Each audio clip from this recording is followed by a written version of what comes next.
Spiritual sensitivity to be able to feel, to see, to sense energies in places and also in people. As more people get interested in spirituality and energies, they want to develop their sensitivity to energy. And at the same time, some people say that they are too sensitive and want to know better how to handle this aspect of their being. In this video, I will explore 3 different facets of spiritual sensitivity, and one practice will be given to you to increase your sensitivity. The first aspect is, what is sensitivity? Sensitivity is the sheer capability of seeing, feeling, sensing, knowing, hearing what is happening beyond the material plane. Maybe you get into a room and for you everything is just normal and neutral, but for your friend it's like, there's something a little bit odd here. Maybe he can sense that something just happened there, or maybe there are other people in the room carrying certain energies, but he has this sensitivity. Now, this can happen through different senses. Some people can see it, some people can feel it in their bodies, some people know it, they just can see it right there. It's a matter of fact for them. Other people have a strong intuition that they can hear. Other people actually can hear different frequencies in the room. So different people work with different senses. Some people have multiple senses, but normally people have one that is heightened. There are different senses that can support us to have a heightened perception. And this is fantastic. This is simply our ability to sense. The second aspect of sensitivity, which is crucial, is the ability to handle what one senses. So you may know some people that get into a room or meet somebody and just say, this is too much for me, I cannot handle this. It's a lot going on there, even in silence, I want out. This person is sensitive. Now, before I say the next thing I'm gonna say, I want you to understand that sure, there are places that we shouldn't go. There are people that we shouldn't be around. It's not like we should force ourselves to do things that are harmful to us, because there are certain places that can be extremely charged. And if we don't know how to clear them, we probably will not benefit from being in them. At the same time, many people develop the ability to sense, but not the ability to handle what they sense. And those things do not come together hand in hand. We do need to work on them separately at times, especially depending on how much of this openness to our senses we have. Sometimes we need to know how to manage our powers, so to say, how to handle this energy, how to manage it, and how to circulate it. Because in our senses, this is a way of input. We are receiving things, but nothing should just be stagnant in us. What we receive, we need to be able to let it go, so it's not within us, it's stuck and harming us. So yes, if we're constantly receiving energy, we need to be able to know what to do with them, how to use them properly, how to protect ourselves even. Those are all different aspects that support us to manage our ability to sense. Meaning that sensitivity is not necessarily a problem. The problem might be how the person knows how to handle their powers and developing these faculties. And this can be done in different ways. It can be energy work and different kinds of spiritual work. And it can also be managing the nervous system, because sometimes when we feel many things, if our nervous system doesn't know how to cope with it, it goes into an alarm mode. It thinks it's being threatened. It becomes too much. So knowing how to strengthening and soothing our nervous system can also be of great support. Now, all of these things are things that I teach my clients as a spiritual guide, because the truth is, the more we go on this spiritual journey, the more we grow spiritually, the more energies go through us, the more we receive energy all the time. And the more we progress, these energies get stronger, faster, much higher voltage.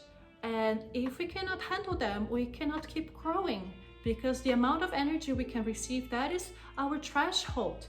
If it is burning us, this is where we stop. Part of the spiritual journey, part of spiritual development is learning how to work, to manage, to circulate energy, because energy is always circulating. It is light, it's a current, it's a flow. And part of our spiritual development is to become better conduits of energy, meaning receiving more, releasing more, circulating more, managing more, protecting ourselves more, all those things. Stronger nervous system. It goes all together, hand in hand for this path. So again, places that we shouldn't be, for sure. People that shouldn't be around us, for sure. At the same time, we need to improve our capacity to handle what we receive, be it by circulating that energy, by soothing our nervous system, by relaxing, and also by protecting ourselves. The third aspect of sensitivity is that energy is everywhere. It never stops. What is not allowing us to feel that is that we're not that open spiritually and energetically. And I don't say that in a way saying some people are completely closed. We all can develop this. Some people just develop it naturally, and some people need a little bit more help. But it's just because we are wired in different ways. There's nothing right or wrong. What I mean is that the energy itself is always there. And I understand that today there are many people who really want to feel something. They really want to come in contact with this spiritual world and energies, but they don't have a natural sensitivity. And because of that, they put themselves in quite extreme situations, doing extremely activating breath work and rituals and ceremonies and all kinds of things that can actually stress their bodies. The truth is, there's another path, which instead of shocking us to feel something, is to come more in connection with ourselves in a peaceful manner, in a way that we create the sensitivity from within us, from a way that is supportive of our faculties, of our emotional system, of our nervous system, so that we can grow sustainably. Because at the end of the day, we want to develop a self-sustained direct connection with the divine within ourselves. And this connection starts within ourselves, not by shocking us, by going, coming back, going within, coming back. That's what I meant. Yeah. And this is how we work as a spiritual guide, and that is how many lineages, including yoga and mystery schools, work, is coming back and not doing things that can actually be harmful, because by creating stress we can actually damage our nervous system and make it much harder for us later to have this sustained connection, because we become always dependent on a strong experience from the outside instead of coming inside naturally. Because again, everything is right here, right now.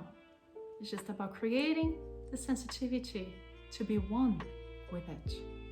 Amazing things are always happening, especially in the subtle. And for that, my advice for you is to refrain from extreme things and instead find ways to return to yourself, to build this sustainable connection within yourself. A way of doing that is by watching my free masterclass, Connect with the Divine. You will find the link in the video description below. Now let's jump to the last point of this video, our practice for you to develop more sensitivity. So a great way to increase your sensitivity is through your body, more specifically through your skin. Your skin, that is your biggest organ and connected to the sense of touch. which is connected to your ability to sense, to feel, where it has contact with everything outside of us. Our aura is so big. So let's begin this first step by working with the sense of touch. Now, there are two ways you can do this practice. One is by engaging with physical touch. And you can touch yourself, or you can ask somebody to touch you. Just light touches on your skin with your fingertips, and you can go anywhere you want in your body. Closing your eyes. You can take 5 minutes for this. It's great to do in the morning to connect with yourself, or when you go to bed to help you calm down, to fall asleep. You just do this, and I really enjoy this, you can see. So this is the way of doing it. If you have issues touching yourself, another way you can do this is by sitting outside, closing your eyes, and connecting with your skin. Connecting with what you can feel. Maybe it's the texture of your clothes. Maybe there's some wind and you feel a little chill somewhere. Maybe there's sun hitting somewhere else in your face. So there's a part of you that is hot, another and warm, another part of you that is a little bit cold. Connecting to the temperature, to any texture, to any goosebumps. Just feel. What can you feel? So yes, two different ways. First one, you touch yourself. The other one, you just connect to the sensations you're feeling in your skin, no matter where you are. Better to do outside because you have the power of the elements to play with it, giving you different sensations. So whatever method you choose, my invitation is for you to take 5 minutes. To do this every day for 5 minutes will greatly increase your capacity to sense things in yourself naturally. This practice is so simple, but yet it's so powerful. I love this practice so much because it has so many different components in it. You see, the sense of touch is connected to the heart chakra. So by doing this, you're also coming to your heart, to come back to this space that we're so disconnected because we're living so much in our minds. Because that's the thing, many of us cannot sense anything because we're living in our minds. So this practice first is bringing you back to your body, and then it's bringing you into your heart. And by doing that, it's also bringing you to the present moment, which is the only moment you can sense anything. When we are too much in our minds, we are too little right here, right now. Now, another component of this practice is that touch is extremely soothing to the nervous system. The nervous system that becomes a threshold of how much we are able to feel and to handle. Once our sensitivity goes up, this is an exercise you can keep doing even as you sense things, because it will soothe your nervous system so you can keep expanding your ability to sense. This practice is incredibly fun and pleasurable and so efficient in a way because it has so many sides to it. Working in your body, working in your heart, working in your senses, working in your nervous system. So my question here now is, will you do it? Will you take 5 minutes a day to come back to your skin and connect with your sense of touch? To connect even more with the divine and foster your sensitivity, I invite you to watch my free masterclass, Connect with the Divine. You will find the link in the video description below. I am Aline Ra M, spiritual guide, healer, teacher. You can find much more about my work on my website, alineram.com, link also in the video description below. And now I thank you for sharing your time and energy with me today.